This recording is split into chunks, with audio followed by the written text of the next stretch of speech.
we're going live. It says you are live. Wow, that was a lot faster. I wonder if the settings that I hit or that I changed made it better. Hopefully it does. Hello, Troll Room. I hope all of you are doing well. How does everything sound? Is it coming through clear enough? Sounds good. Yeah. Yeah, I was hearing the feedback on my end. Good. Yep. Trying to get Hello, Jake. Hello, Jenna. Hello, Matt. It's good to see all of you. Yeah, glad y'all are here. Man, I think we have a lot to actually get into tonight. Yeah, quite a bit. I don't know. Do we want to start with regular-ish news?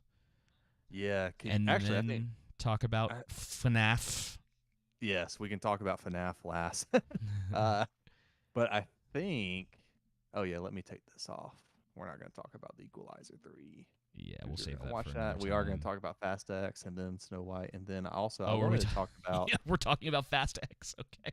Yeah, because you watched it, right? I mean, on a plane 2 weeks ago. That's okay. 3 weeks ago. I had to watch that movie over the span of a week. You got to understand, like, with some of these movies, I see them and you go, well, that was done.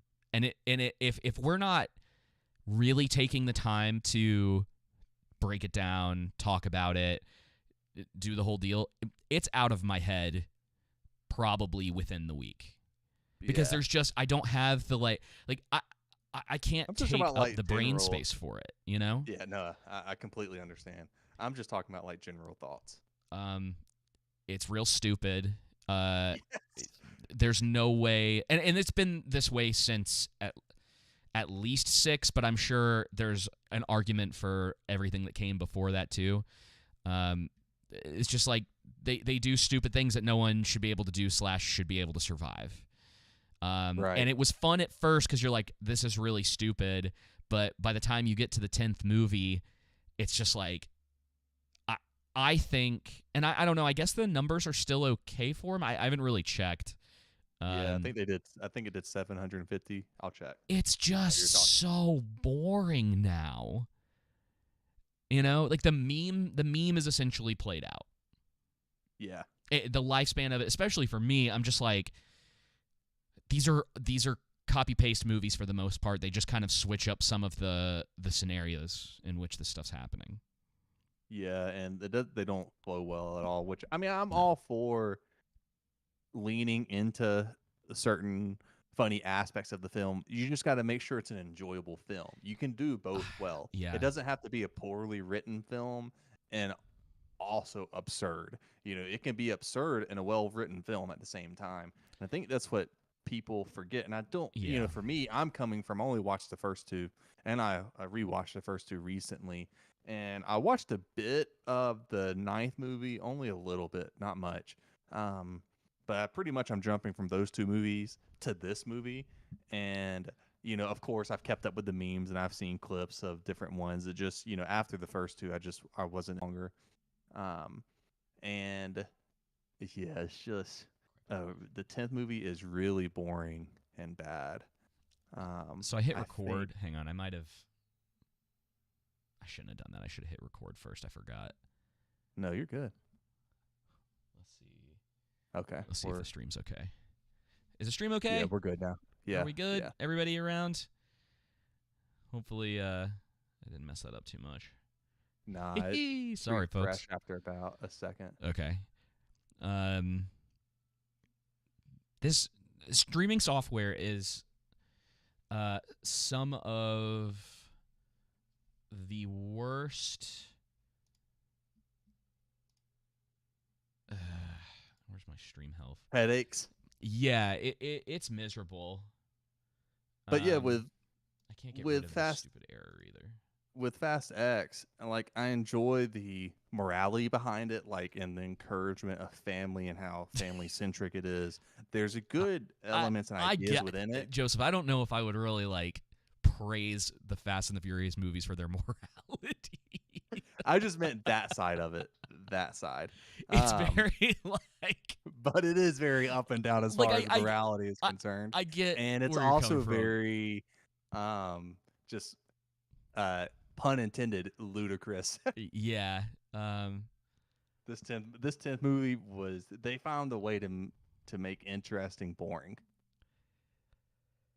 Yeah, it just kind of gets to the point where like, dude. So this is the one. That's the one where he's like running away from the giant, or he's like chasing the big bomb, and the giant ball. He hits the crane and knocks it into the river.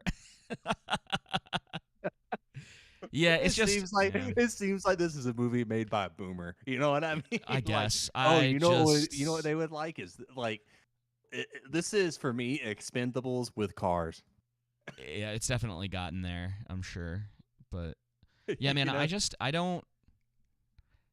I wrote in the notes, and this has just sort of been my like feeling recently, and I don't know exactly where it's coming from. It tends to just like happen every once in a while with like entertainment-y type stuff, but I'm so bored. I don't know if you saw the meme that I pulled off of Facebook about Star Wars. I put it in the Discord, and it's like this really. Oh yeah, the Sabine one. Yeah, it's this poor attempt at arguing why it was okay that she did what she did. And I'm looking at it, and I have, like, all of these reasons why. And I'm just kind of like, I just... Not worth it. Yeah. And it's like, it's so, like, attempting to have a conversation about the issues with the writing in Star Wars at this point, with people who just aren't willing to do that. It's a waste of time. And it's boring, because all you get is the same... Like, you see it when we post this stuff. You get the same type of answers from people all the time. Like there's never, like, with the Ahsoka stuff that we were putting out, I would be like, all right, mount a defense. And you would get the same responses where they're like, oh, I don't have enough room. How am I supposed to do that in a comment? And it's like, just make some numbered out things of stuff that you thought was good. Yeah. Give me one thing. Something. You're sitting here saying, like, this was good. Tell me something that was legitimately good. But I don't know, man. Like, I wonder if they really know that it's not that great, but they're not willing to admit the only thing that they like about it is, like, the cameos and the, oh, he said the thing, or, oh, he Vadered. Yeah.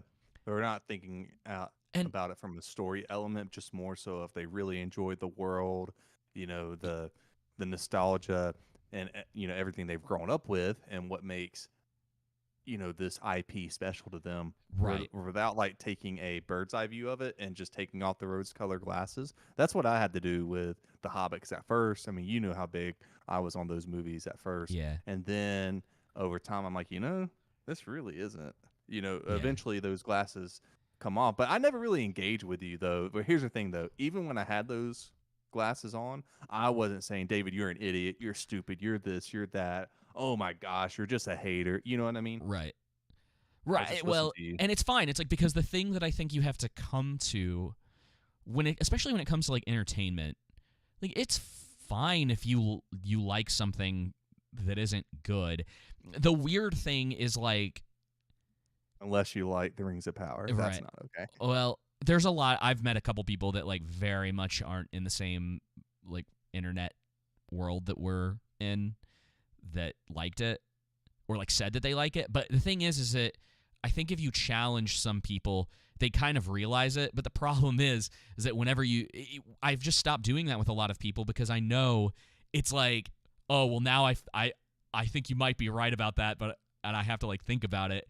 So I I don't typically engage anymore unless I think they're willing to have, like, because I was talking to a buddy of mine the other day, and he's like, oh, have you seen that vampire movie with Nicolas Cage in it? And I was like, oh, Renfield. He's like, yeah, I loved it. And I was like, oh, well, good. Glad you liked it. Yeah. And I hate that is how I have to handle stuff like that. But there is a large, like, section of people that don't want to engage with like the discussion of media in any real format other than, oh, wasn't that great? Yes, it's great. Didn't you love the part where they did the transition from Anakin to Vader back to Anakin? You know what I mean? Like that's what you get. Yeah.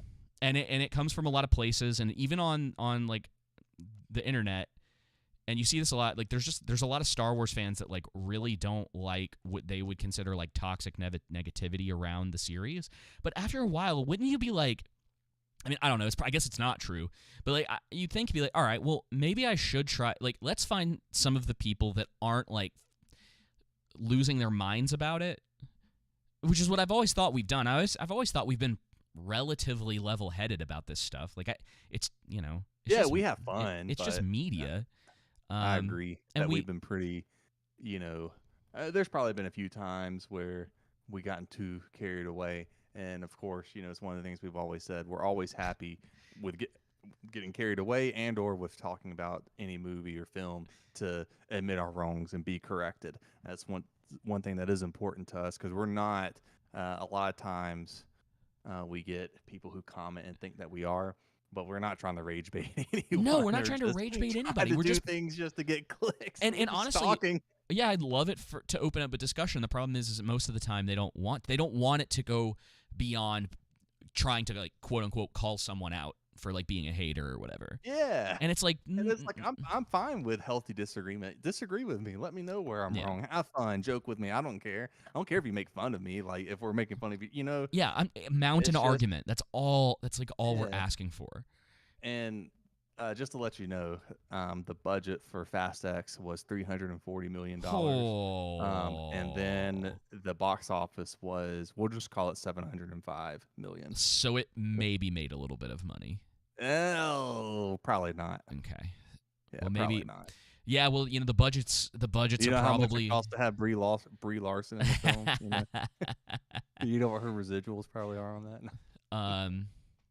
I feel bad for her, because I feel like every time I see her, she's always. I think I texted you this yesterday, the day before. Why is it every time I see Brie Larson, it's like her character's always insufferable? Yeah. You know what I mean? Yeah. Well, she's been in that role. The only thing that I've ever really liked her in was Scott Pilgrim, and she's in a couple episodes of Community where she's not really like that. But she seems like a fine actor. I mean, I think So in Room. Was a okay movie from what I remember. I'm not going to give like a definitive statement on it because it's been quite a few years since I've seen it. But like that was definitive, David. Yeah, Don't be a coward. No, but I mean, like it's like I said, after a while, like even with Rings of Power now, like people will mention stuff from it. I'm like, oh yeah, that was stupid. But like I couldn't sit here and really have a deep dive discussion of that show, like of season 1, because that was like a year ago. Yeah. Like I just don't there's too many other things that are like fresh to talk about. But it's again, So it's like if I took enough time, I could probably like remember a good bit of it, or at least some of the things I could remember that were not great. But it's just not. The thing is too is like a lot of this stuff just isn't memorable. It's why I have to like keep lists of movies, because I was even looking back and I was like, oh yeah, that did come out this year. Yeah. Wow, that's weird. We were trying to do that as you shared your list with me and I shared my list with you. Yeah. I had to get my wife to help me be like, hey, what all did we watch this year? I'm like, oh man, there's been a lot of bad stuff we've watched. It just, yeah. But yeah, man, like and even with like games, like I got Alan Wake 2. Unfortunately, it's not that great. You mean Alan Woke too? I guess. I don't know if it is. I'm just saying that because Wake woke. And I don't even know what Alan Wake is about. It's easy low hanging fruit. I don't know if there was something like. Okay, so let me take this from like a. I'm gonna try to steel man. I'm gonna try to steel man this a little bit. Alan Wake. The problem. So one of the main characters in it is a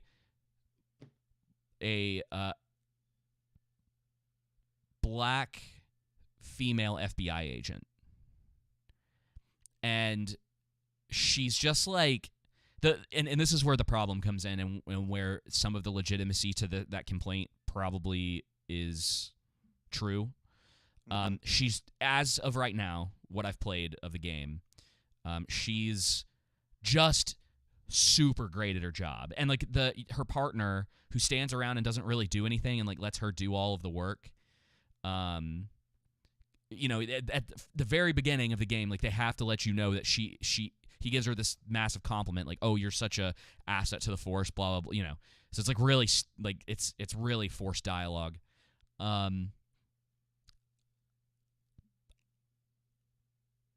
they pulled a Disney. Maybe, yeah. But the thing is like, it's probably the case that it's like the ESG stuff, and that they're putting this stuff in there for awards. I can definitely see the argument. I haven't really gotten far enough in, though. Jenna said that she was originally a white Scandinavian woman. I'm like, white, black, brown. I don't know, man. American, like, I get, Mexican. yeah.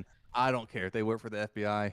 They're the villain of the game. Right, which is really, that's the other thing that for me, that was one of the bigger things where I'm like, man, I'm really tired of this, like, the FBI's here to do some good thing, like, you know. Yeah, right. The CIA are the good guys. There's a lot of other problems. They're out for our interest. Right.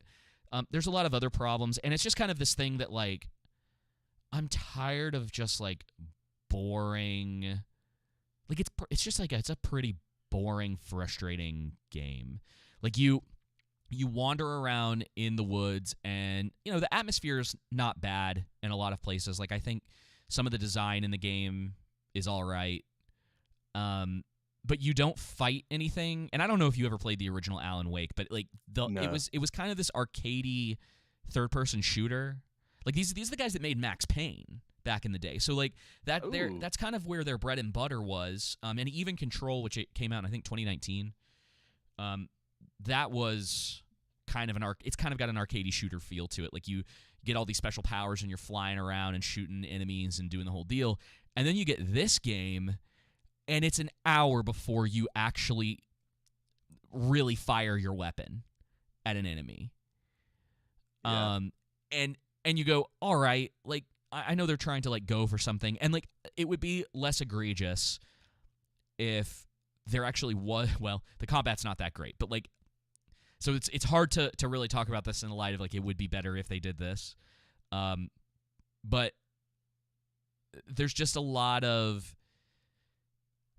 You know, I thought I would be playing somewhat of a shooter, not a walking simulator where occasionally I get to fire my gun. I think you're close, dude. You're close to 5.5, 6 hours into the game before like a major fight. Oh, that's bad. And I didn't play the first one. I think I texted you that I got the free code. Yeah. When it was purchased, and it's still in there, sitting fresh. So if anybody wants a copy of it, yeah, it's the first one. It's like it's an interesting concept. Like the combat in it, I think, does get a little bit old, but it's only about a 10-hour game or so. You know, for like your average playthrough. So it's a good compact experience. You're gonna get kind of like an interesting, weird, paranormal story in it. And then, you know, some of that carries over to this. And some of the stuff that's, like, related to Control, the other game, recent game that they did, like, you're like, oh, man, it's kind of nice to see that. But, dude, I'm just I'm bored. And, like, the mechanics, you know, gaming at the end of the day, like, it really is about the mechanics. That's kind of the bread and butter of video games. And I know walking simulators and sort of these, like, story-driven games have gotten bigger over the years. But if you're going to do it, you better make sure your story is tight. Yeah. That there's like a good pace to it. And that's a big problem with the new Alan Wake, is that the pacing for me is just like, it's miserably slow. You know, and like they have all the pieces. There's like a weird murder cult in the woods. There's some like paranormal stuff going on. There's some sort of like entity that lives in the lake that causes fiction to come to life when like if you're in the area, like for some reason there's some sort of connection between stories being told near that lake and that stuff actually coming into reality. Like there's some cool concepts in there, and they have just made it pretty insufferable. And then like so when you hear about like the things people are praising about it, it's like that stuff, but it's like I don't actually enjoy the scenario in which I'm learning all of these things. Yeah, I get that. So I don't know. I'm gonna finish it because I can't remember who I was telling this to. I'm just kind of like I don't need to like get every little detail. You know, I don't need to collect everything. I don't need to deal. It's like I just need to be able to like get through the story and be able to competently talk about it and try to be able to put up proper arguments for why I think like mechanically it's not that great. And like sure there's some, you know, maybe there's some interesting stuff in there with like the paranormal side of things, and like why Saga, who is like the female character in it, why she's just kind of falling into that that category of like she's just great at everything. She doesn't, you know, but I haven't finished the game yet, so I don't know what they do with her. And right. I need to see that for myself, because like we talk about this a lot. I don't care if people want to use it as like a main argument. I really don't. But like I just don't want to be like, oh, well, it's woke, that's why I don't like it. Like I want to be able to explain to you why I don't like it. Yeah.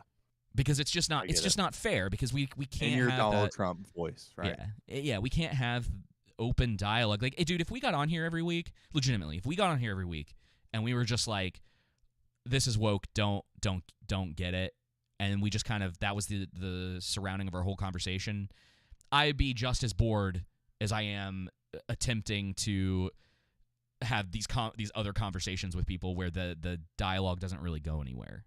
Yeah, explaining why it's bad and where it falters is a much preferable method than merely just saying it's woke. Again, I don't mind if someone wants to say something is woke or not woke and then list the reasonings behind that, that's fine. But yeah, we want to approach it more from a standpoint of structurally. Now, with that said, you know, with the Rings of Power, that's why I made it a point, you know, in that one clip to say, you know, the Rings of postmodernism, because when you're that's talking about the idea behind it, right? You could say that's woke. I could easily say, you know, the Rings of Power is woke, but saying the Rings of Power is a postmodernist work and that's why it's bad is because you're taking a traditionalist work and inserting postmodernism in it, right? And so being able to go from it from that standpoint is a lot more, in mine and your opinion, fruitful for us. That's the thing is like I get so much more out of conversations when there's detail added to it.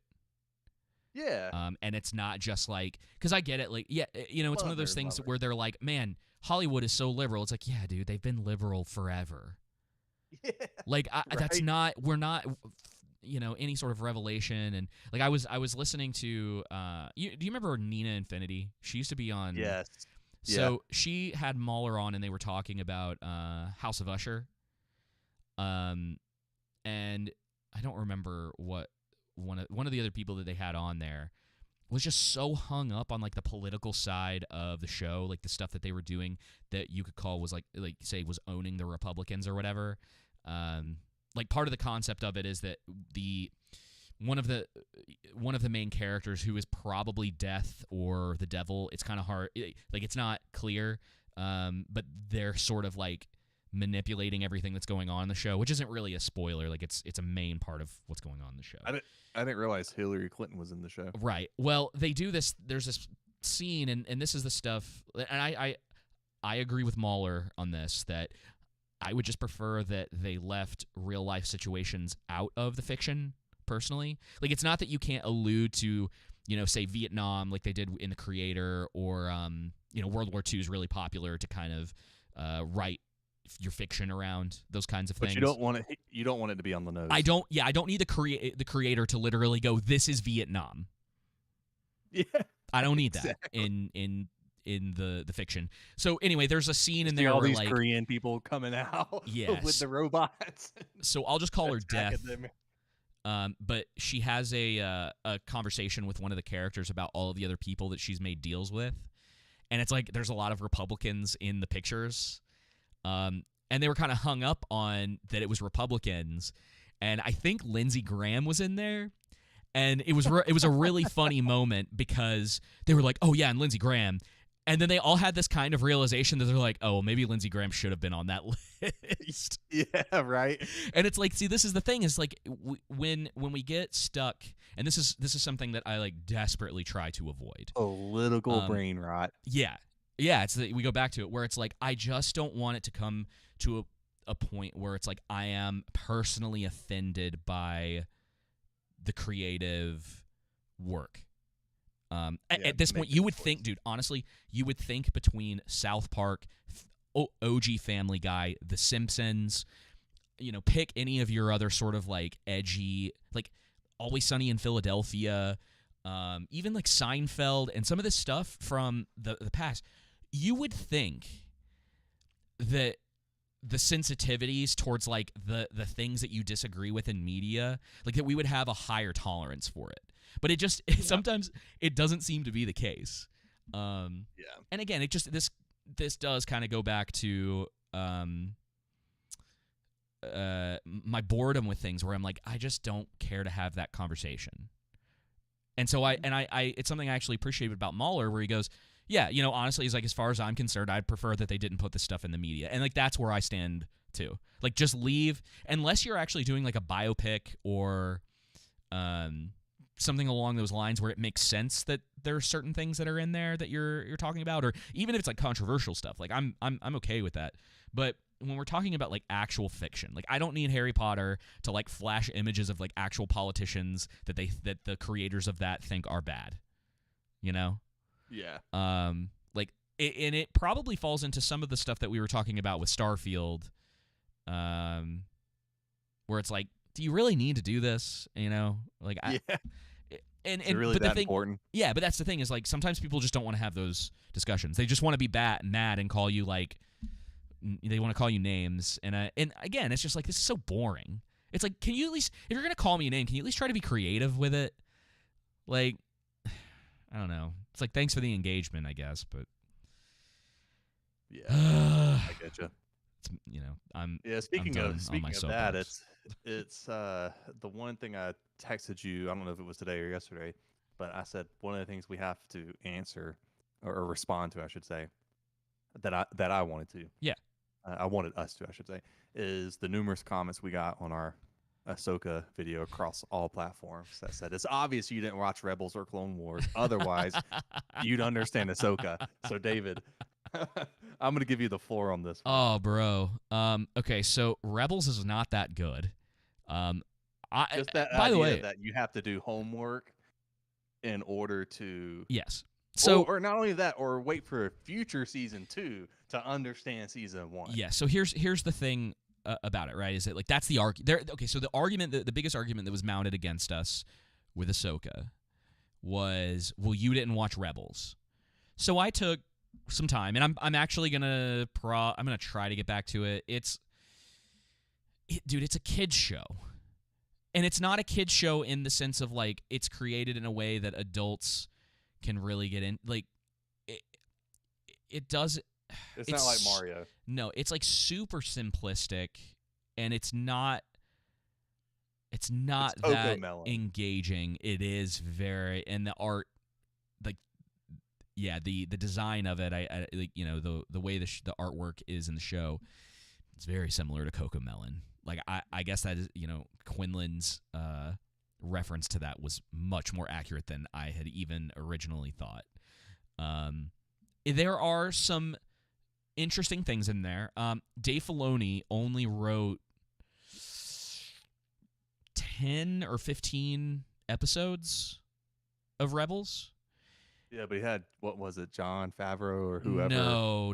Someone else. Not, oh, no. No, this was before Rebels. that. I was talking about. Gotcha. Oh, Ahsoka. I'm thinking Mando. Oh, yeah, Mando, yeah. Mando. So with Rebels, what's interesting about it is like it's a bit out of time and place. Like, I guess, again, it just goes back to what I was saying before. Like, I just don't think people are like really paying attention to this stuff, which is why like conversations with a lot of people is just really boring when it comes to these things. Because like there are some stakes in Rebels, and main characters who are supposed to be the good guys do things that aren't necessarily like heroic, and they're called out for them, and they apologize and have learned a lesson. And it's like, hang on, like, oh, there's just like moments in it where you're like, oh, okay, like I know these people are going to survive or whatever, but there are moments where you're like, oh, dang, like maybe they won't get out of this. It's very weird in that way. So I'm going to keep kind of like poking around with it, and I'll probably watch it here and there. At this point, it may not even matter because Ahsoka's done, man. Nobody's talking about Ahsoka anymore.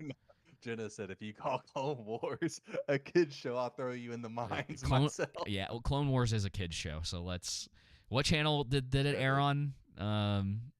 If Disney if Plus you don't Kids, mind telling me. Disney Kids, XD, I don't know. I'm trying to think of all of them from back in the day.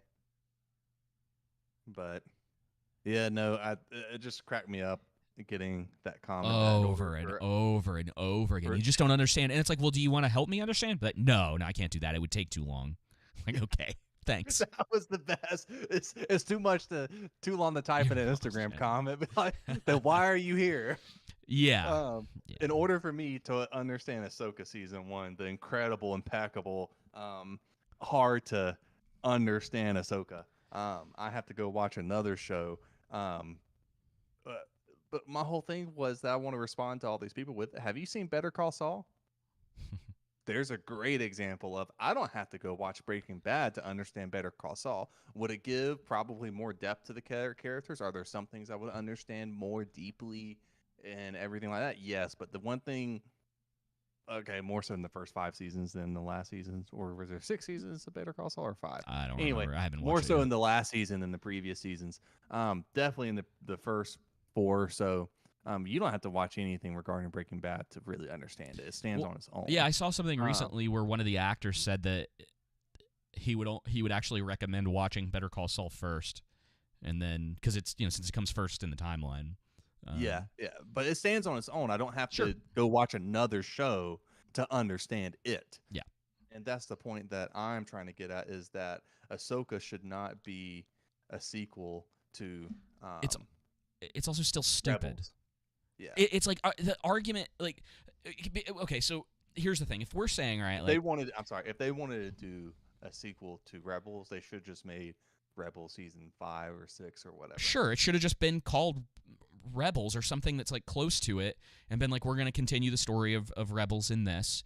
But the thing is, man, is like there's so much stuff in it that if you have, and it was part of the complaint that I had told you in like the very first episode that we did of Ahsoka, where it was like, if you didn't have any foreknowledge of this, these characters do seem just like total blank slates, that they've got nothing going for them, because there's nothing there that even gives you this understanding that they had these like past adventures, other than like little comments here and there that don't add a whole lot of character to them. Yeah. They still who Ezra is, why he's important, his connection to Sabine, other than best friends, save the even if all we take this depth to give it to him, why the magic ladies can find Ahsoka in a bone field but couldn't find Ezra, which for probably 10 years. isn't why. Yeah, some of this stuff's not even in. I guarantee you, some of this like isn't answered in Rebels. Maybe there's similar things that happen in it, but like what we're talking about a lot of the time is like there's like character moments in it, and like even with the train, like people are so hung up on the training thing.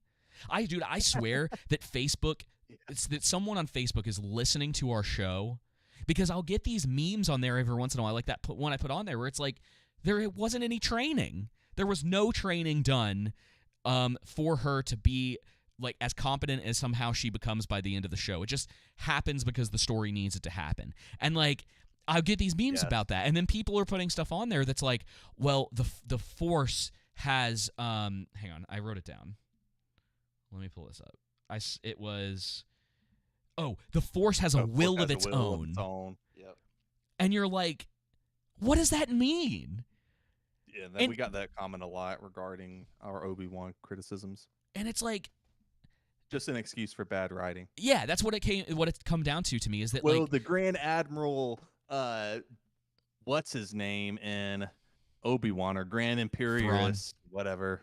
No, I'm talking about in Obi-Wan. The reason why he was able to survive Who? the stab wound through his Oh, stab that guy. Yeah. wound through his chest was because of the Force and how much hatred he had and anger. I'm like, that sounds like a bunch of stupidity to me. Well, why don't we just say something just too much? But yeah, we can just move on. let's go ahead and just get into Five Nights. We have some other stuff on here, but we can. None of this is like stuff that we have to get to. SAG is still on SAG-AFTRA. It's still on strike. It's looking like It's looking like January at this point. Like I can't remember. I think Gary might have mentioned it, but it was apparently if they don't get any sort of deal done by Thanksgiving, nothing can really be on the table until January. Because I guess yeah, exactly. It's like they're not going to get a fair deal, David, from the studios. I'm like, is there a way that they both can lose? I mean, I'm not talking about the decent people. Yeah. But there's people that are definitely getting desperate, and some of the people are seeing the writing on the wall. Yeah. So yeah, we'll see. Having to learn a code.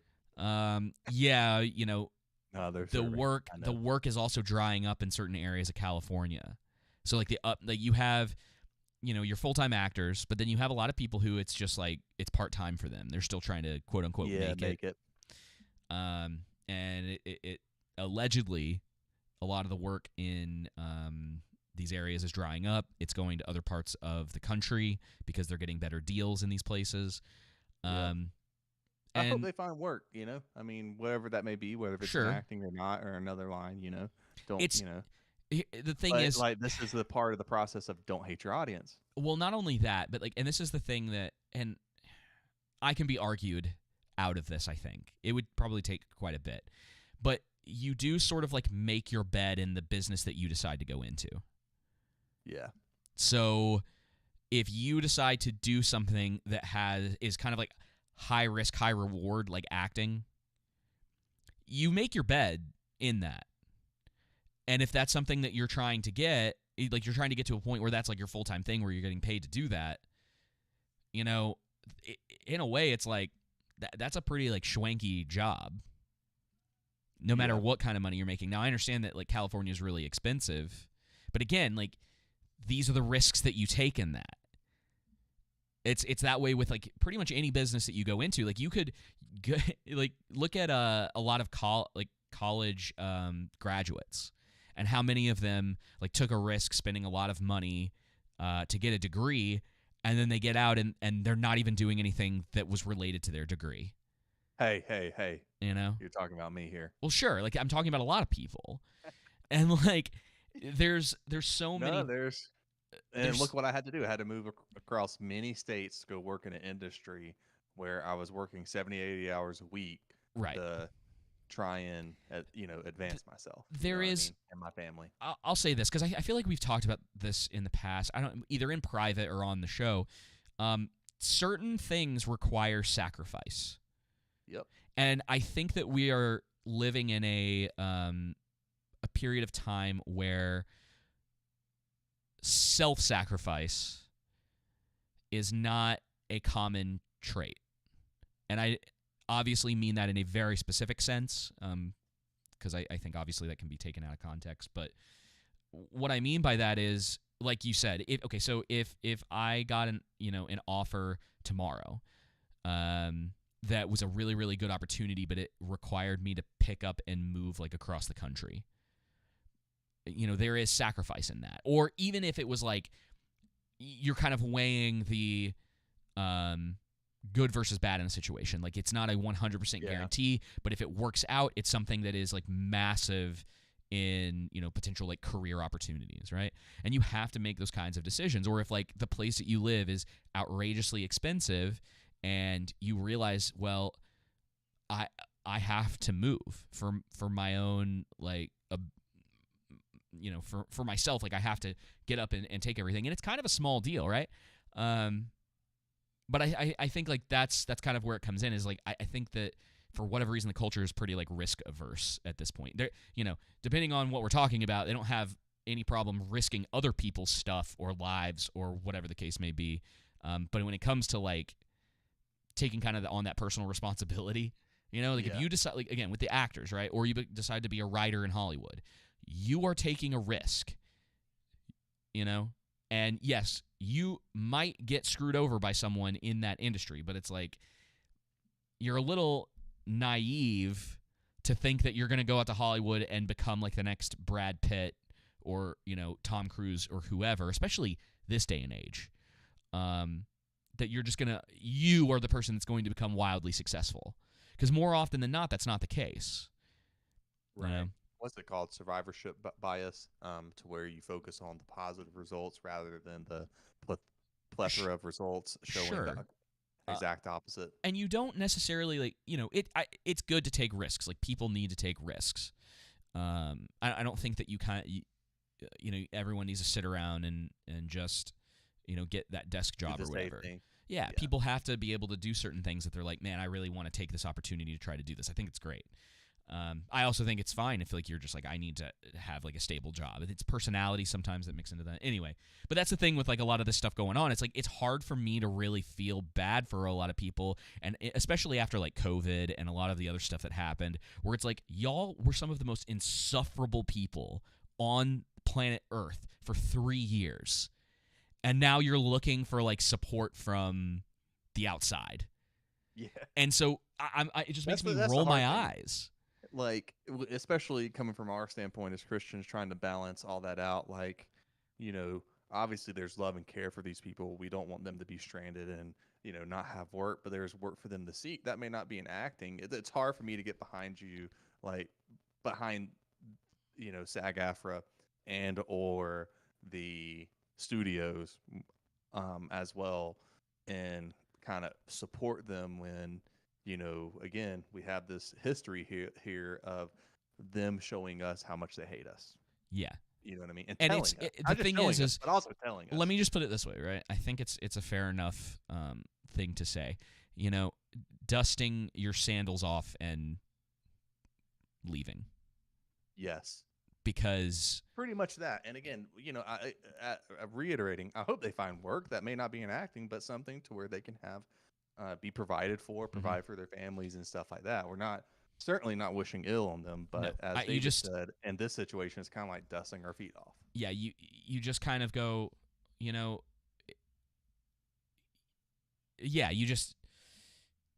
turn, actors and actresses or whatever made out this big deal like they were the moral authority in the situation. They tried to like play us against like our grandparents and like all this stuff. I mean, even who was it? Arnold Schwarzenegger, had his little spiel during that time, and then he came out recently. Screw your freedoms. Yeah, and then he came out recently and said something that was like, I think he was talking about how bad like the cities are. And it's like, dude, but we don't just forget what you said on that. You don't get like, oh yeah, we're cool with you now because you agree with us on this point, when this other point that was, in my opinion, like a way worse thing to be pushing.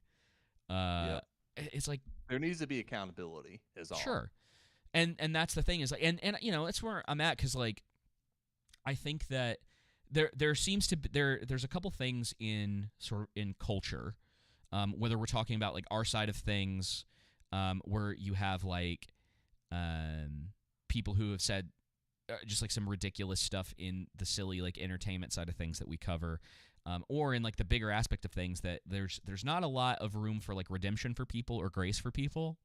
Yeah. But at the same time, there has to some degree, especially depending on the situation, but like there's got to be that accountability or that thing where someone goes, man, like I was absolutely wrong about this, and I want to try to do better and want to try to like do that, which isn't the case a lot of the times. Like the typical thing that happens across the board, no matter what we're talking about, is that like if you have a very boisterous group of people, it's really easy to talk about politics, but it happens everywhere. And they are pushing something, and then it turns out that they were wrong about that thing. They will not own up to it. Yeah. And they will just slowly try to change the narrative. And that's kind of where it comes with SAG-AFTRA, where it's like it's hard to support these people who were doing this. Right. For so long. And it's one of those things that's like that, unfortunately, is the culture. Yep. It's without shocking. that accountability there. Like, again, these people can be redeemed for sure, 100%. Yeah. And like there's a difference in forgiveness, right? We can forgive people versus trusting them and then putting in them back into these places, right? Right. That's lacks wisdom. Right. It's like once you've sort of like, it would take a lot in an instance for me to be like, okay, well, you kind of are back in the same standing that you were before this massive thing. Anyway, yeah, it's very difficult. Like the culture just like leans towards that. Like we just forget about things that have happened and pretend like it wasn't a thing, and then we move on. And I'm just like, listen, you just don't have my sympathy in this. Yeah, like it's just, and that's where we are with the SAG-AFTRA and the studios. Yeah, our sympathy really isn't with the studios or the actors, except for obviously the ones that don't apply to the situation. Well, and it does suck. And those who have said, hey, even those who were maybe on the side that we were talking about, where they were pushing this for so long and they got deceived. There's hope for everyone and redemption for everyone if they come out and say, I'm sorry, I messed up. Yeah, absolutely. Sometimes you have to hit rock bottom before you come to those realizations, unfortunately. Yeah. And sometimes people just never do, like the Star Wars fan base. Yeah, apparently that bottom keeps going. I'm trying to find. I know. I'm still waiting. Right. Anyway, let's get into Five Nights. Let's talk about another fan base that's probably going to be really pissed at us. I can't wait for this one, man, because this is like your Gen Z and younger. So So I don't know. I don't want to sugarcoat it, because that's not how we do things. And let's not bury the lead either. No. Let me say this though. Okay. To be fair to the fan, or to try to give like a bit of a palm branch to the Five Nights fan base. I think Five Nights in general, from what I have like learned since watching the movie, and I spent a little time like looking at the history of the franchise, which we're not going to really get into, but I was like, let me do just a little bit of legwork so that I'm not going into this like 100% ignorant to that. Right. I think that it is kind of an interesting concept, to the point where I might say, like, in concept, it's kind of cool for like a spooky, like horror. Like there's a lot of horror that I like, and Five Nights and like what they're doing with that, and like growing up in the era of like Chuck E. Cheese. There's definitely something that works here. Clearly, this as a like from a video game perspective really resonated with people. And I will not in any way attempt to just like fully understand it, because it's just not. I've talked about it, and it will be a criticism of the movie as well. But this is a consistent criticism for me across the board. I think that 99% of jump scares are incredibly cheap, and they fake tension in a movie. And not only does this movie have lots of them, but they're not even effective. Yeah, they're really, not. You can have like a pretty terrible horror movie that at least has effective jump scares. I don't know. Maybe if I had seen it in the theater, it would have been different. But I was kind of thinking, have the people that wrote this not seen Jaws? Like, so I think that would have been a more effective tension building aspect. Do you want to know why this movie only cost about $20 million to make? Why? Tell me. If you look at everyone in it, like Josh Hutcherson is the only relatively well-known actor in it. Well, you've got Will. Hang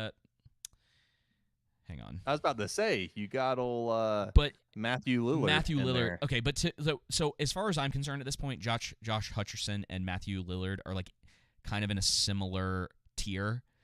Yes. No, the fan base for Five Nights is not going to this movie and knowing who he is. No.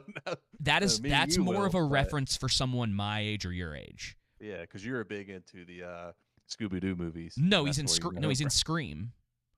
Just messing. Oh, okay. I was just making sure because I didn't know if you were aware. Yeah, he's in Scream. Right, he's he's Shaggy too. But that wouldn't be the thing, and it's not even really where where the quote. It's like kind of a meta reference, you know. And I should have picked up on it, and I was like, so. Are we doing full spoilers? Are we gonna just go ahead and that's how we review it. So we're gonna full spoilers. We're gonna go in kind of a like what we did before, with this plot summary, cast performances, likes and then dislikes. But there are gonna be things that are just out of order because that's sometimes, you know, you got to talk about stuff and we're the number one neurodivergent podcast for a reason. So it's sometimes it gets a little weird in here. It's a little neurodivergent. Yeah. So the plot summary, go ahead. I'll just say what I wrote, is Mike, a security guard who loses his job due to past traumatic events, takes a new security job working the night shift at an arcade joint. Yes. When the bear robots come to life, he must defend himself and his sister from them. Yeah, and that's kind of it. I was just trying to go really simplistic. Like, and it's pretty vague. What you said would have been better if that was kind of what it was. If it was just a little bit. Number one, Townsend. Come on now, Jenna. It is sort of in the spirit. There's like about a scene about halfway through. Hey, can you put Jenna in timeout for me? I just saw that comment. Oh my god. Jenna's already in trouble for other comments, so we had to have a little conversation, had to have a little sit down. No, we love you, Jenna. But the okay, so the whole movie, and you would kind of, these were my thoughts as well, and you had said this to me after I kind of forced you to watch this. No ban, please. The movie can't really decide what it wants to be. Yes. And there's a lot of plot in this, and most of it I think is unnecessary. It's a lot of it is lore based. So one of the things that I guess in some way is a compliment. And this movie might be an interesting case of like, I guess it's not that the lore is respected in it. I think that it feels really shoved in. Like there's not a coherent through line for the movie. Like you have so much stuff going on in there that's like really what they should have picked a couple aspects of like the characters that they wanted to deal with and then made it more simplistic in that way. Yeah, does that make sense? I guess maybe we should just talk about the plot. I think I'm trying to not talk about elements of it too deeply, but yeah, this is definitely it's a good idea to give fan service and to be respectful of the lore. That's a good idea. Again, this is something we've said before in the past. You can be respectful of the lore and still make a bad movie or show. Because again, you need to be able to create and craft a good narrative. And the problem here isn't that they're respectful of the lore. The problem here is that's their only focus. The narrative is the problem. Yeah, exactly. Narrative is the problem. And you talking about the film. The film's story lacks focus. It attempts to tackle multiple themes without doing any of them justice. Is this a story about human trafficking and the horrors children and family members face in those circumstances? Is it a story about defeating scary robots that have been killing people? Is it a story about a guy fighting to keep custody of his sister? Is it a story about a bunch of ghosts of kids vying for revenge against the man who kidnapped them? Is it a story about a daughter getting revenge on her abusive father? Again, that's what I mean. There's all these various elements in it, and then also like trauma dumps in it to where they do these trauma dumps and all these elements to get you to care, but none of them are effective at at least getting me to care. Right. Because it's just not really executed that well. No, I don't think any of it is. I think that even on like a basic plot, like if you kind of ignore all of the crazy stuff going on with the characters and like, because it's a lot. So our main character, played by Josh Hutcherson, who plays Mike, which is the name of the security guard in the original game. So there's those references, like, and this is the thing that having the creator involved in the project, this is why we'll say that stuff is important. So you got to give credit where credit is due. He was involved. And so you're going to have those references for the people that want those references. The problem is that Mike had, so I guess it's not really even an inciting incident. So one of the problems that Mike suffers from is that when he was a kid, his little brother was abducted. And boy, do they want you to Holy know that he smokes. has nightmares about that. They've got to remind you about that every 10 minutes. And there's at the 5th time, I was like, we get it. Yeah. Now, here's the thing. That in and of itself, and it's why, like, I think at the beginning, I was still sort of on board. Because I was like, oh, like, child abduction is not something that gets, like, covered in anything anymore.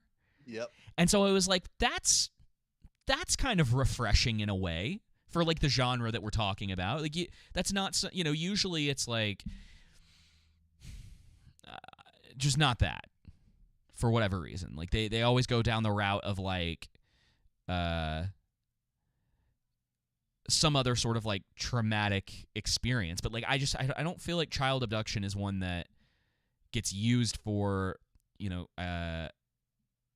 characters that often. And so I'm like, okay, I'm here with this. I was somewhat aware of the Five Nights mythology going into it, just very little bit here and there, and I don't even know why. It's just stuff that you pick up sometimes, It's just like, you don't have to lie, David. Yeah. Oh, super fan, dude. I've played Freddy, every game. I've watched Markiplier play every Five Nights Aren't game. you starting the Five Nights at Freddy's University? Oh, yes, absolutely.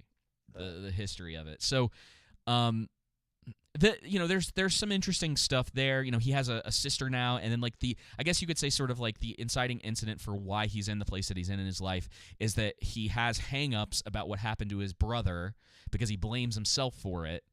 And he's on medication because they want you to know because they zoom on. Yeah, but he's not on the. I don't think he's on the medication until like after 7 times. Yeah, well, maybe he is on the medication ahead of time. Anyway, so he's got a lot of hang-ups, and it causes him to end up in a place in his life where he has, like, no other choice but to take this insane job, Yeah. And we kind of know that as the audience, that clearly there's something weird going on, but he doesn't. But it's his whole, like, backstory is believable enough that you're like, all right, I can understand that you're so down on your luck and you have everything working against you, that you're desperate, that you'll take pretty much any job that someone offers you. I think that I guess this is just the way that I watch movies sometimes, and I should have seen it coming. But, like, Matthew Lillard showing up, he makes this really obvious gesture when he gives Mike the job that I should have realized. But I wasn't even sure. Oh, you didn't catch it, huh? No, I did. It was I just didn't put the connector together because I don't think I was expecting that to be a revelation at the end of the movie.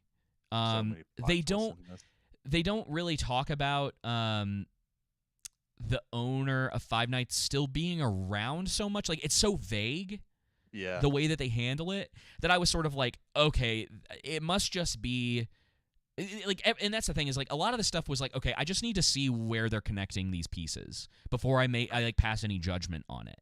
But in hindsight, it is super obvious because they specifically picked the guy that was the killer in the first Scream movie to play the villain in this. Yeah. But it's a weird.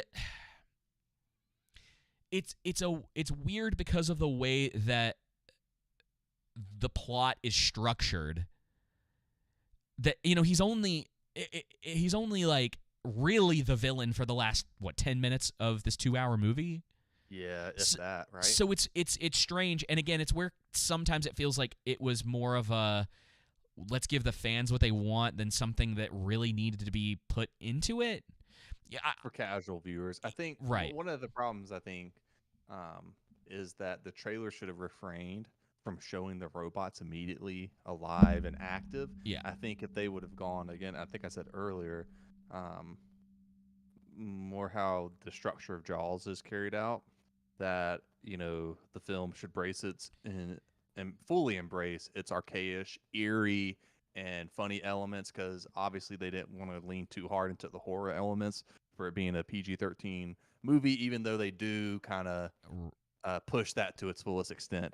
I would say that that's a mistake, though, because if you watch any of the gameplay, the whole point is that it's supposed to be like dark and creepy, and you don't really understand why these things are doing what they're doing, how it's even possible. And here's the thing: is like I wonder if, and of course at this point we're just speculating, because there's no way to really know. I wonder if the movie would have been a little bit more effective if they didn't do like massive lore dumps in it. Yep, and give away like the whole concept behind them. And if you're gonna do that, like save it for another movie. Trailer did. Yeah, that's what the trailer kind of did. If they would have just incorporated moments where viewers caught glimpses of the robots moving subtly, or like but in a way that it makes the audience question themselves, like, are they really moving? Are they not?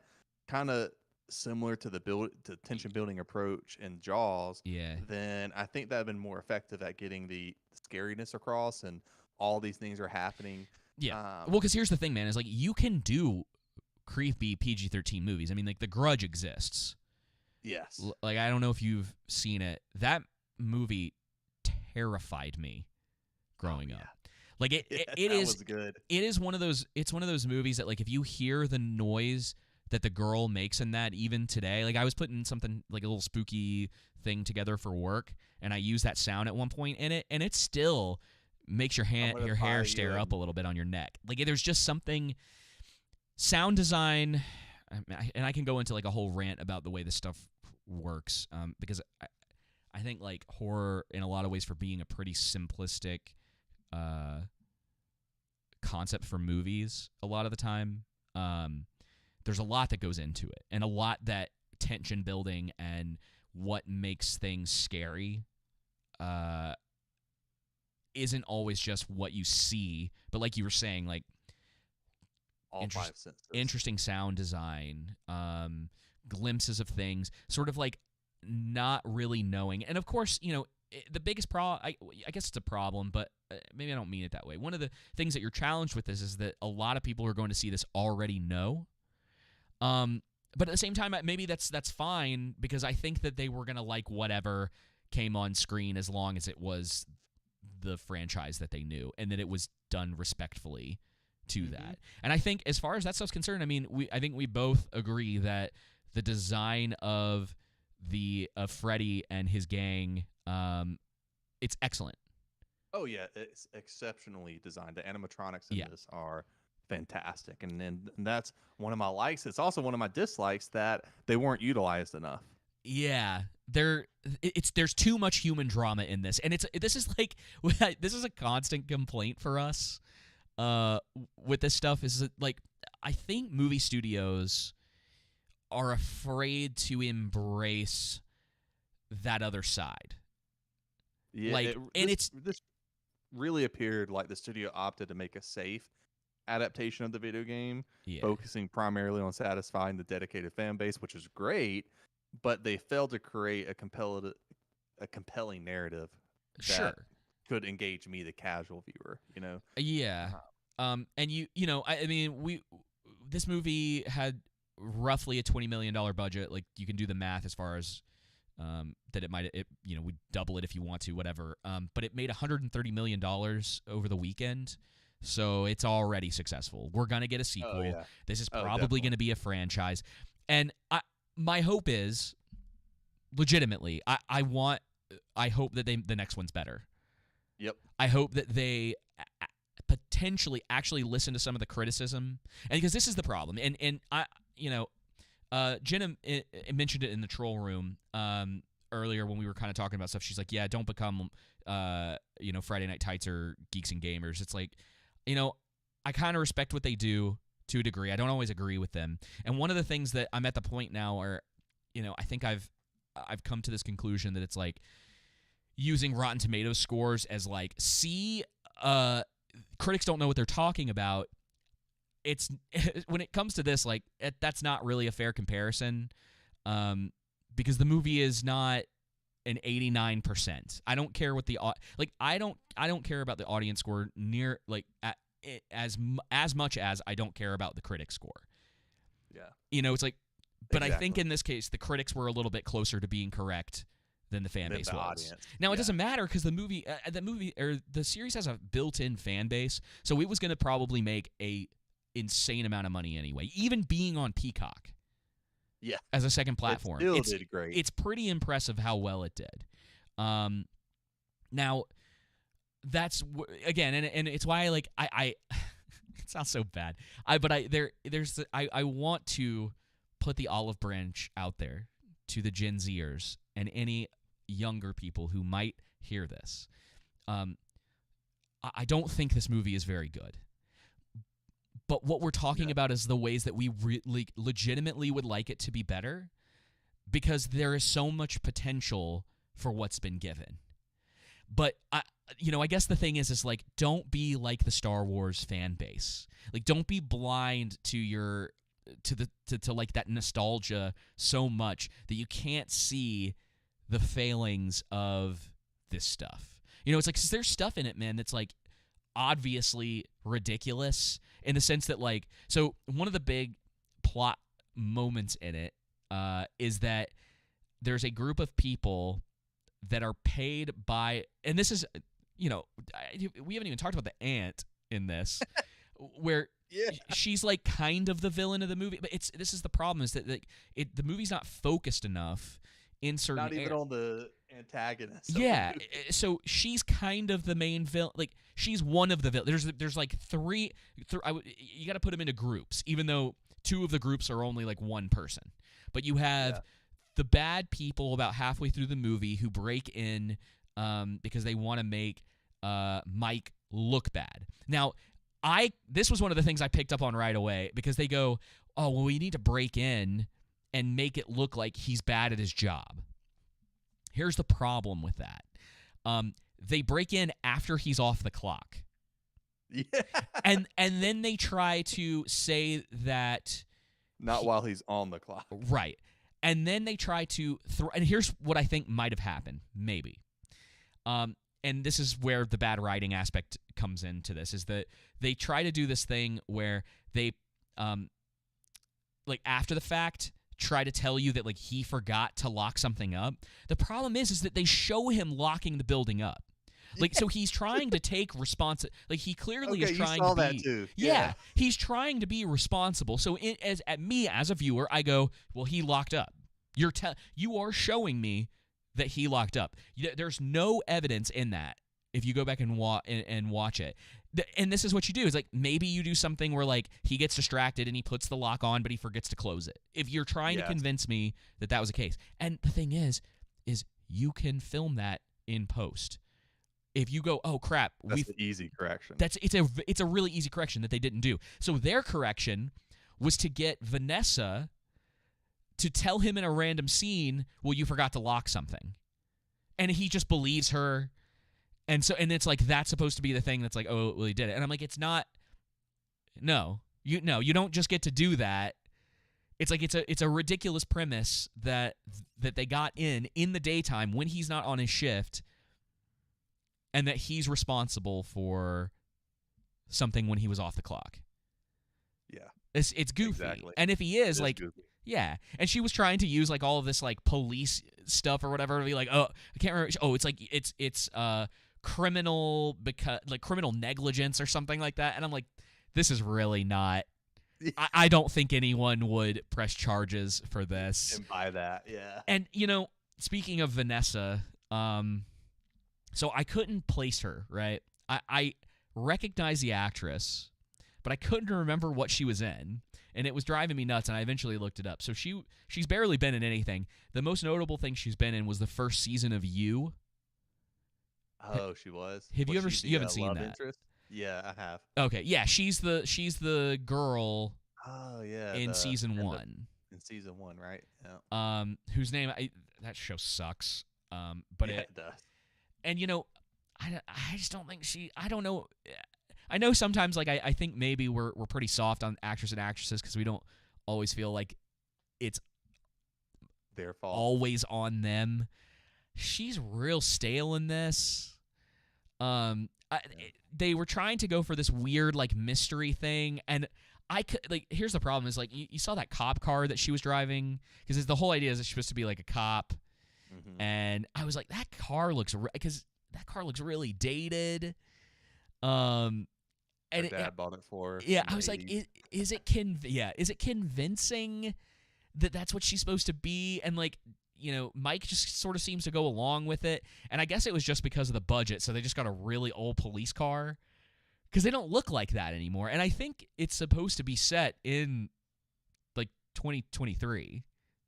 The movie is. Yeah, I think it is. So it's just like a really weird. And so I was like, is she really a cop? And then it turns out she is, and that her plot twist is something totally different.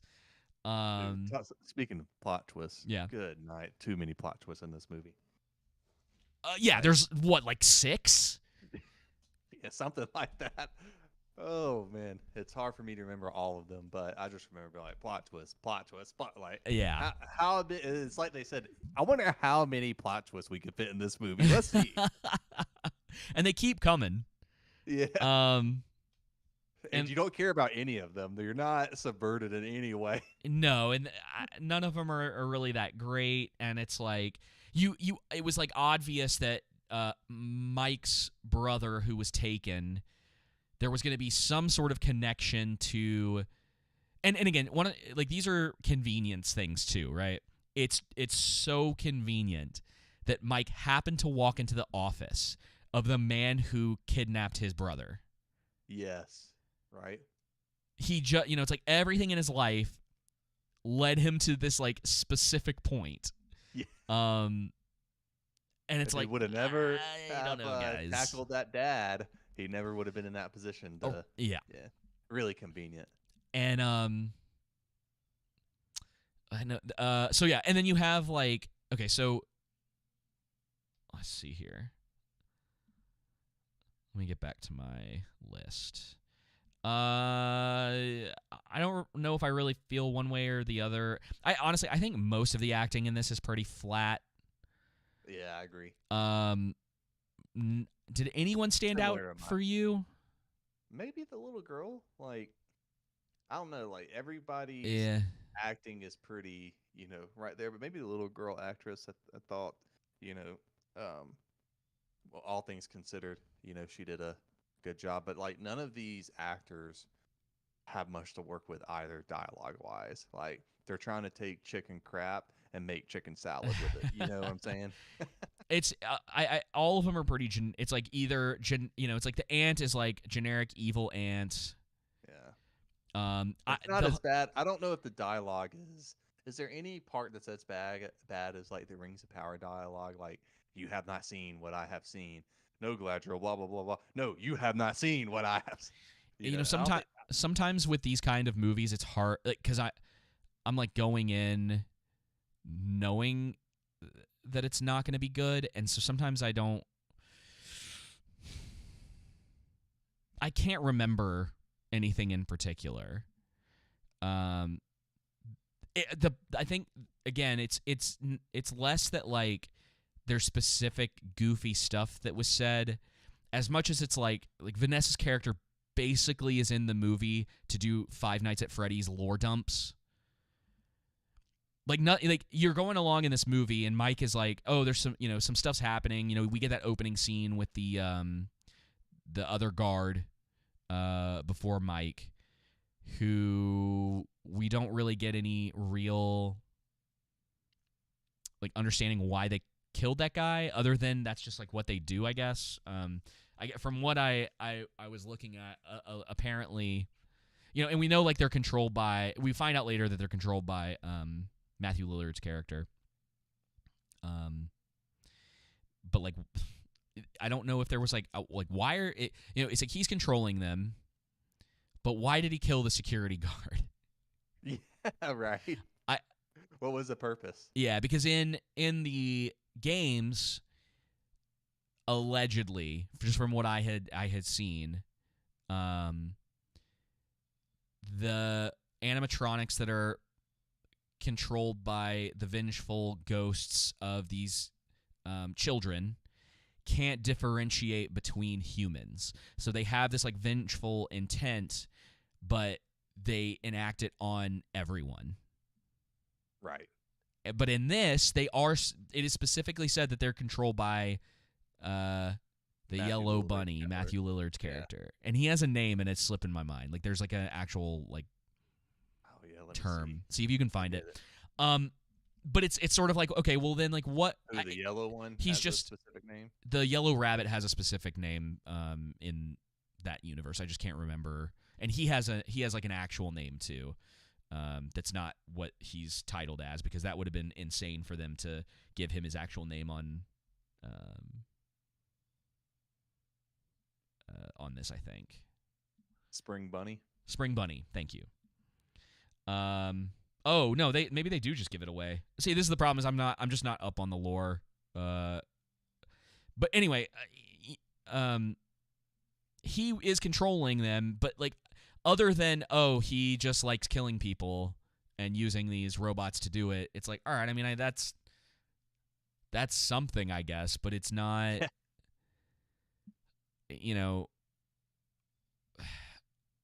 I don't know. It's not developed enough for me to really be like, well, it's not that interesting, I guess, is what it really comes down to, because it's not really developed.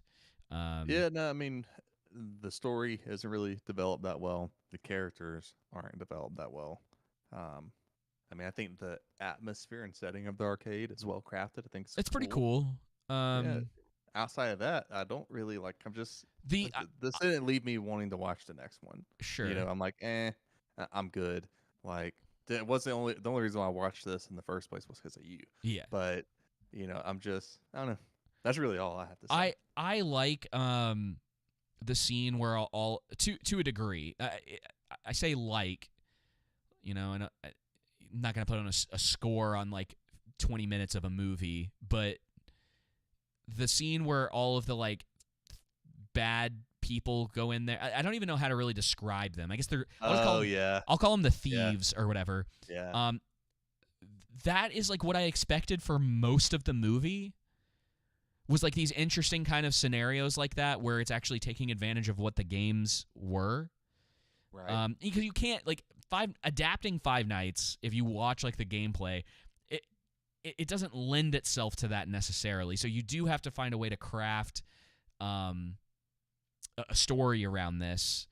And it's easy enough that like a guard gets a job at this place and something's off about the animatronics and he's getting phone calls from people.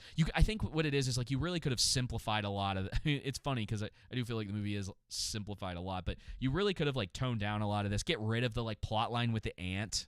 Like she really doesn't need to be in the movie. Like she gets taken out in the most like unceremonious way at the end of the movie.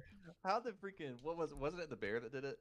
Yeah, it was Freddy. And how did he even get there? Did he take a taxi? Well, that's what's so. Yeah, that's what's so like, and I guess part of me wants to forget it or forgive it because I like the absurdity of it. That this massive animatronic bear took a taxi to go pick up the little girl and murder her aunt. Yeah, it's very like B movie in that way. And I think that maybe if the movie had embraced some of that a little bit more, kind of the way that One Piece did. Yes. That it's like, we know this plot is absurd. We know that some of this stuff isn't going to make sense. And not treat it like it needs to be this like grounded. This this serious production in a way. It's like you gotta kind of know that this is absurd. You don't have the Christopher Nolan. This is yeah, basically what you're trying to say. And one of the as far as like bringing realism and groundedness to it. Like, sure, I mean, like I wouldn't even what we got isn't close to that, Yeah. but it's one of those things that's not. like they were trying too much to I do think this they like attempt human that. story in the thing, Yeah. you know, and have all of this like this drama between the humans, and it's like we don't need that. Like no one's here for that.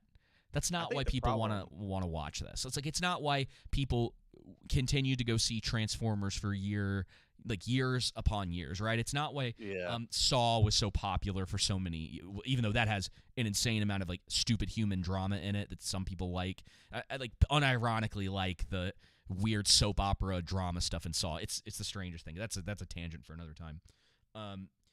You know, there are very specific things that are like the core of why people go to see that, and I think one of the biggest flaws with Five Nights is that they don't embrace that enough. You get that 20-minute segment where you're like, okay, this is kind of what I was looking for. Can you hear me? Did you get the? Okay, we're good. Okay, we are. I was like, uh-oh. Okay. Corey X. We're not streaming the movie. Yeah, we're not. To be clear. The movie. I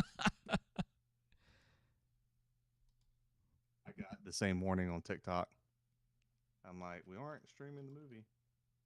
So there's nothing to worry about. Stream is back. Cool. Except for I got try your best not to go to jail. Streaming movies are illegal. It's also pirating. Just a warning. I'm like, we aren't.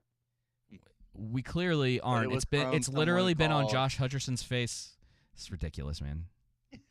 It's from someone called Pirated Movies Alert. Like, oh, cool. Yeah. To be clear, it's under fair use. Yes. You know. And it's on Peacock, so. You know. But I can't. I'm not even getting it to do its thing. So we're just gonna cut that out. Sorry, y'all. I don't know why that was frozen like that. I'm going to try and refresh it on my end. 'Cause got a bit grainy there. All right. Yeah, but seriously, people, look up fair use. Yeah, I mean, not that we wouldn't put it past YouTube to try and do that to us. Right. Yeah. I mean, they don't TikTok. follow what that really means most of the time anyway. Yeah. And we appreciate the warning. Like I know some people are actually trying to do it in good faith, but it's like we've been doing this a while now. Like it's Oh yeah, shout out to the person who tried to hack our Instagram today. Yeah. Oh, it didn't work for you, did it, buddy? No. So let me see if I've got any more notes on this before we call it a night. Oh yeah, I said that with the lighting could have been better executed. I don't know if you caught on to that at all. I just felt that the lighting in this movie was actually not done that well. I don't really think I was paying that close of attention to this. As far as that's concerned, like it wasn't really. And I thought the only other thought I had, and I'll close it out with saying this, is that I think because there are so many added elements to this that they were trying to weave and craft a narrative with, that it hindered the eeriness and scariness of the movie. With all these prolonged dialogue sequences, and as you were saying before we got disconnected, that getting rid of some of these plot lines, like with the ant, and being more focused on certain aspects of the film would have been a lot better. I think I said I don't think we were live when I stated this, but forgive me if I am repeating myself, but this movie could have been like Violent Night was last year. Like, know exactly what it is. Yeah. Execute on it. It's over the top. It's funny. It's goofy. It has a storyline that's, halfway decent. It could have been that. That's not what this is, though. So. Yeah, it's just. Which I'm gonna be watching this year too. By the way, Violent Night. Shout out to that movie. Yeah. And Silent Night really comes out in about a month. I know. So hopefully that turns out to be pretty good too. Yeah, I mean, like, look, I would love to. I know that there's going to be tons of people who are gonna, put clips out or whatever, and people are gonna be upset. Oh, well, if you don't like it, why'd you watch it, or why are you talking about it, or whatever. But it's like, legitimately, like, I would like to see things better. Yeah, we didn't go into this hoping for it to be bad, and we hope that things are done better. Like I want the Rings of Power season 2, for example, to be great. I want all this stuff to come out to be great, but we know, well, that's a different situation. But I would have much preferred Five Nights at Freddy's to have been good. It's a situation of, like, it's not even really that. Like, I was thinking, like, fool me once, shame on you. Fool me twice, shame on me. Like, I have no expectation after the first season of Rings of Power. Like, would I have liked that show to actually potentially be good when it's came, when the first season came out? Yeah. I mean, look, going into like Five Nights, like, I don't want to watch it and then it, like, expecting it to be bad so that we can talk about how bad it is. Like, I would like to talk about something being good. Yes. Unfortunately, which is why I had to watch Dune yesterday, because I watched Fast X and I had to, it's a palate cleanser. That's great. Yes. Yeah. It's Jake and I watched. Shout out this movie. Yeah, Jake and I watched Spirited Away in the Discord, and it's like, it's such a breath of fresh. Isn't that an anime? Yeah. Yeah. One of my favorite animes is King of the Hill. Oh, we know. Mm-hmm. Yes. Yeah. Put that out on TikTok and see how well it goes for you. Oh, I will. I'm claiming it as an anime.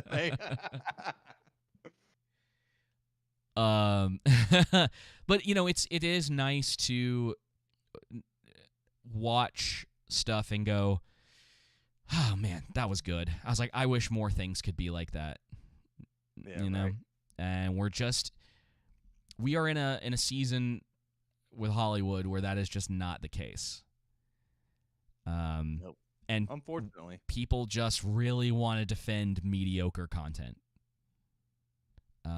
And I know it's probably a fool's endeavor to try to attempt to, like, reach out to the Five Nights fan base and be like, guys, like, please, be critical of the things that you love, because they'll get better if you are. Here's the thing: you can enjoy something that is a subpar movie, a bad movie, an all right movie, that we are criticizing. Just like I enjoy the Hobbit movies, but here's the thing: I recognize that, okay, the first one's decent. Maybe there's an argument to be had that it could be good, but the next two movies are definitely bad. I may still enjoy them, but I recognize, this is a bit goofy and over the top. Granted, it wasn't Peter Jackson's fault, more so the studios and everything they did with that whole disaster. But unfortunately, it takes time for that stuff to typically happen, Yeah. It just, how it's that idea, like, things don't age well a lot of the time, and that's the case. So stuff that people may be really, really hyped on in the moment, with a little bit of time, with a little bit of discussion, a lot of people will usually go, yeah, that really wasn't that good. And, like, you get older too, right? So with this fan base, for instance, I'm sure there's a lot of people who are pretty young that are going to see it. I would imagine in 10 years they'll be nostalgic for it and be like, man, I haven't seen that in a while, and go back and watch it and be like, yeah, maybe that wasn't as good as I thought it was, Yeah. Things change for people. And we will definitely get not for Star Wars. Yeah, well. Yeah. Well, no, it does. It's constantly happening now, because instead of it being like one movie every couple of years or whatever, or over a extended number of years, it's like a couple times a year it goes through, oh, this is so great, and then no one remembers it 10 minutes after it's over. And usually by about halfway through the season, most people don't even remember it. But yeah, I don't know, man. It's going to be that typical stuff too. But I hope there's somebody out there that's like, yeah, it could have been better. Just like one person. Yeah, right. I'll take one person. I think they're out there. We'll see. Yeah. We'll see. Can't really recommend it. I mean, it is on Peacock, so like you can probably get a free week or whatever if you're curious. And watch it. That's really the only, it was out, and I was like, out of curiosity, let me just see, because it is. I mean, like it's wildly popular. And it was a letdown. And it's just not that good. Yeah, I think, I had told you like 4 out of 10. I could probably be talked down. Yeah, I talked you down. I don't know. I guess the reason that I'm still kind of there, 3 out of 10 is probably good too. More accurate. Yeah. Is because it's just not. I was telling you, it's like the stakes. David feeling soft and fuzzy today. Yeah, maybe that's what it is. I'm feeling a little generous today. But really, like, I think because we deal so often with stories that have these like wildly massive stakes that could have been like easily avoided, and to have something that's just kind of like bad because like the writing's not all that consistent, and it's not just like, how did you not? It's like it's the grandiose nature of stuff like Star Wars and Lord of the Rings, and the not so great aspects of Game of Thrones and House of the Dragon, and and Witcher, and this stuff where it's like it's all on this like grand scale. It's this grand story. So having a story that's kind of contained like that, maybe it's just like I would need a little more time to kind of stew in the movie. But we're not really going to talk about it again after this. But I think because it's like, when you really break it down, it's just the story of like this guy trying to protect his little sister. Yeah, and he does that. And there's not like the world's not going to blow up one way or the other. It's just sort of like pretty self-contained. Like like if he fails, the main bad guy is just going to kind of continue to do what he's doing. It feels way more simplistic story-wise. That maybe I'm a little softer on it because of that. Like it's just not unbelievably frustrating like every constant decision that was being made in Ahsoka. Yeah. So that's not that bad. That might have something to do with it. Well, I don't really have anything else to say to you. No, not really. Shout out to John Burke, who is the producer of this episode. For those who don't know, we utilize a value for value system, which means you can donate via your time, talent, and treasure to our show to help us grow our brand. And we utilize credits here, meaning that those who donate $100 or less, whether if that's lump sum or cumulatively, means that you will automatically become a producer of the corresponding episode. Donations of $100 or more, you become an associate executive producer, and donations of $200 or more, you become an executive producer of the corresponding episode. And these are credits we will vouch for. There is no deal you have to sign with us. We just appreciate you being here. Yeah. We might put you in a giant animatronic suit if, if you say things like Jenna. Or you argue stupid points of Star Wars. Yes. Watch out, Jenna. Time and talent, meaning like if you're good at editing, if you want to do artwork for us, YouTube thumbnails, we're really trying to grow our community in that aspect to where, the value you think you're getting from our content, you can donate in like form to us, whatever you think the value is worth. Somebody asked for in TikTok thoughts on the new Snow White versus the Daily Wire Snow White. So real fast, David, we didn't actually talk about that, did we? All right, real quick. I find it very weird that the culture war is currently surrounded by Snow White.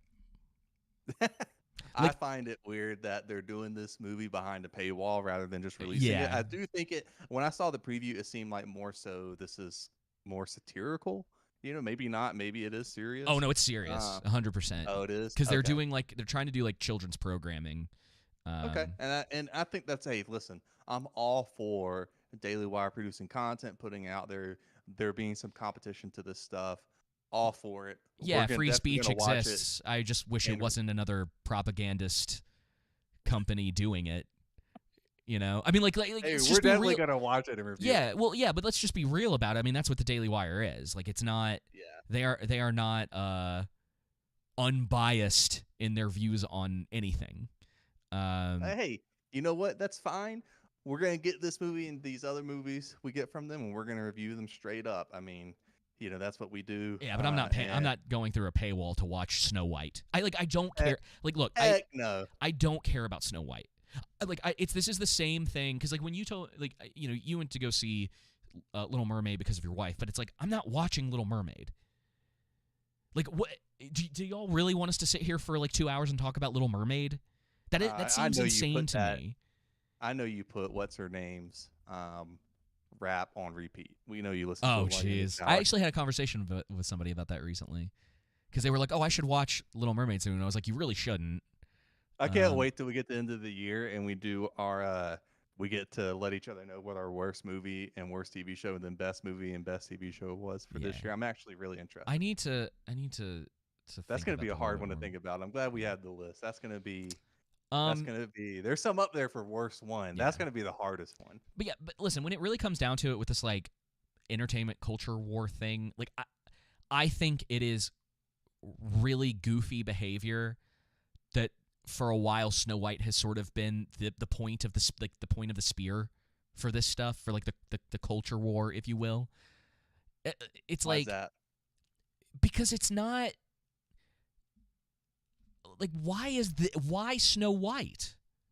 I think because of just all the it's kind of like with South Park, just because of all the drama surrounding Disney and what they do. There have been, I think with Daily Wire, they're trying to approach it from a standpoint of, well, what can we do outside of their normal shtick, as far as movie wise. And I think for me, in my perspective, I'm not paying for Daily Wire to watch the movie. I'm actually interested, to see what they're going to convey.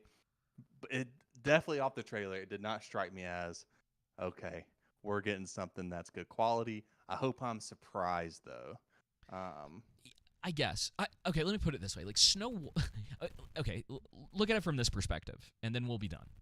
Okay. I appreciate the question too, because I did want to talk about this. Snow White was never marketed towards me. No.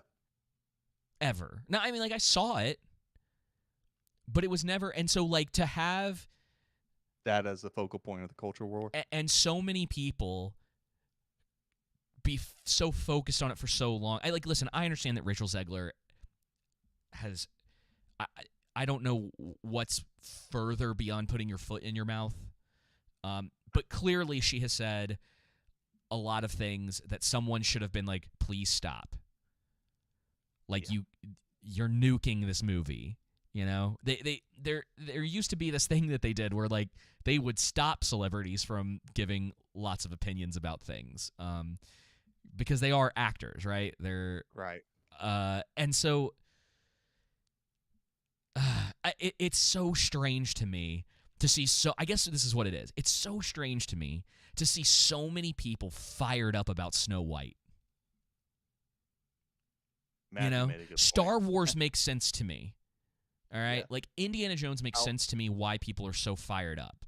If there was like this group of women that was crazy fired up about why like Snow White not being good, I could get behind that. But like, and maybe it's just the circles that we run in. But like Snow White and the number of people that seem to be so fired up about it, I'm like, it's like, am I missing something? Was like there just something that happened?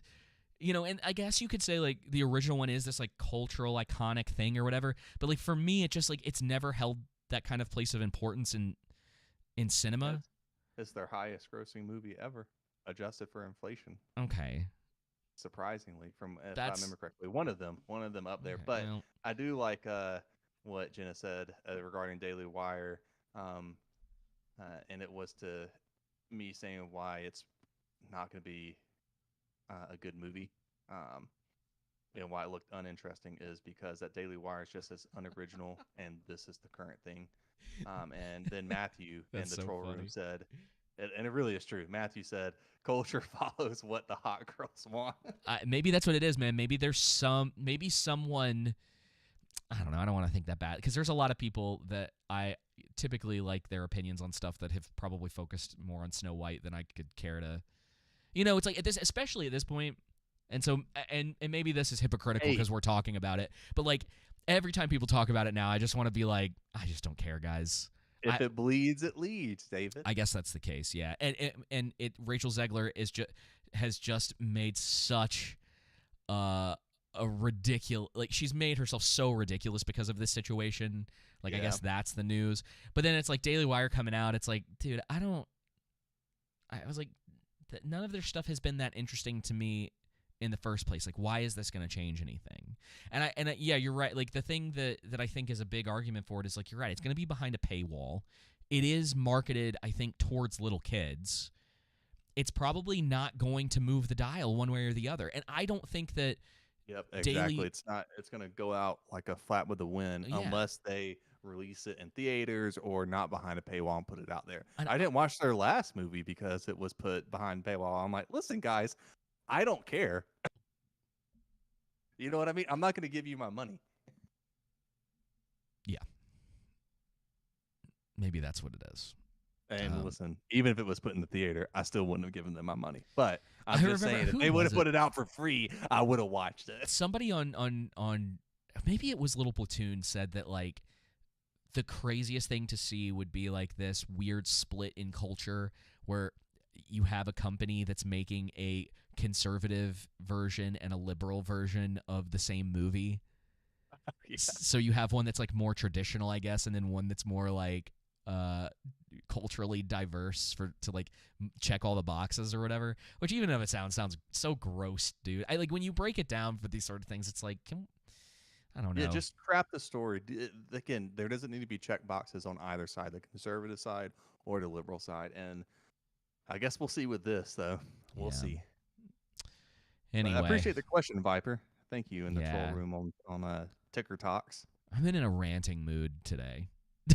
No, it's so frustrating, man. It's that Alan Woke too. Maybe that's what it is. Maybe I'm like harboring aggression from playing that this weekend, which I still am gonna finish it. We're gonna get back to streaming it. I'm harboring aggression from watching Fast X. Over the span of a week, it took me.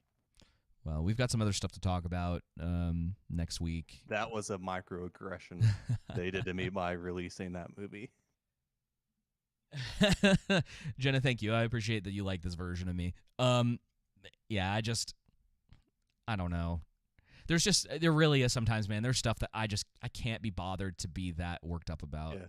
There's more important things in life. Yeah, than Snow White at the end of the day. I mean, like, I understand, like, from a culture, there's an argument from, like, that cultural standpoint that it's an important foundation for, like, cinema or whatever, the same way that, like, competition coming in there, welcome that. Yeah, like Citizen Kane. Like, I wouldn't necessarily put those in the same category, probably. David is saying that Snow White's going to be as monumental as Citizen Kane was. That's exactly, you heard it here. Well, there's probably different reasons for why those movies have like a place in like cinema history.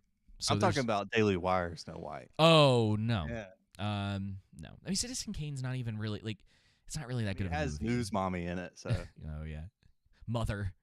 Yeah, News Mother. That's it.